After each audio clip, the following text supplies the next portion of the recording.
কোনো প্ল্যান ছাড়াই হঠাৎ করে যে কাজটি করা হয় সেই কাজটি আসলে সাকসেসফুল হয়। Hello everyone, welcome to my new video.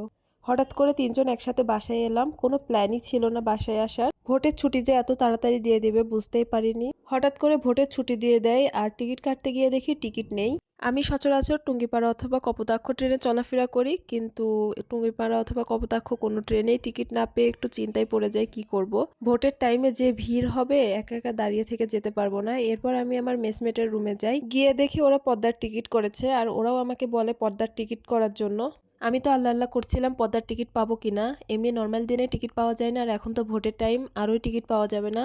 তারপরে পদ্মার টিকিট দেখতে গিয়ে দেখলাম টিকিট আছে, আমার লাক ভালো ছিল, আমি টিকিট পেয়ে গিয়েছি। তো আমিও টিকিট তাড়াতাড়ি করে কেটে ফেলি।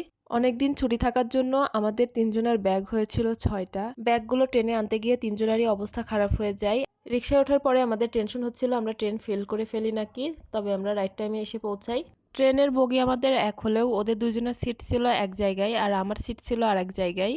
তো ওদের পাশে যে ভাইয়াটা ছিল ওনাকে রিকোয়েস্ট করে আমরা তিনজনে এক জায়গায় বসি। আমাদের তিনজনের একসাথে যাওয়ার কোনো প্ল্যানই ছিল না, হঠাৎ করে আমরা তিনজনে একসাথে যাওয়ার প্ল্যান করলাম আর সেটা সাকসেসফুলও হলো। এরপর আমরা তিনজনে একসাথে অনেক গল্প করতে করতে যাই আর অনেক ছবি তুলি, ভিডিও করি। আমরা ট্রেন থেকে বাইরের দৃশ্যটা দেখছিলাম আর ভাবছিলাম ফ্লাইওভারের কাছে যদি ট্রেনটা থামাতো আমাদের অনেক সুবিধা হতো, মেস থেকে কত কাছে হতো। কিন্তু কি আর করার, ট্রেন তো স্টেশনেই দাঁড়াবে। তবে বাইরের দৃশ্যটা দেখতে কিন্তু অনেক সুন্দর লাগছিল, অসাধারণ লাগছিল।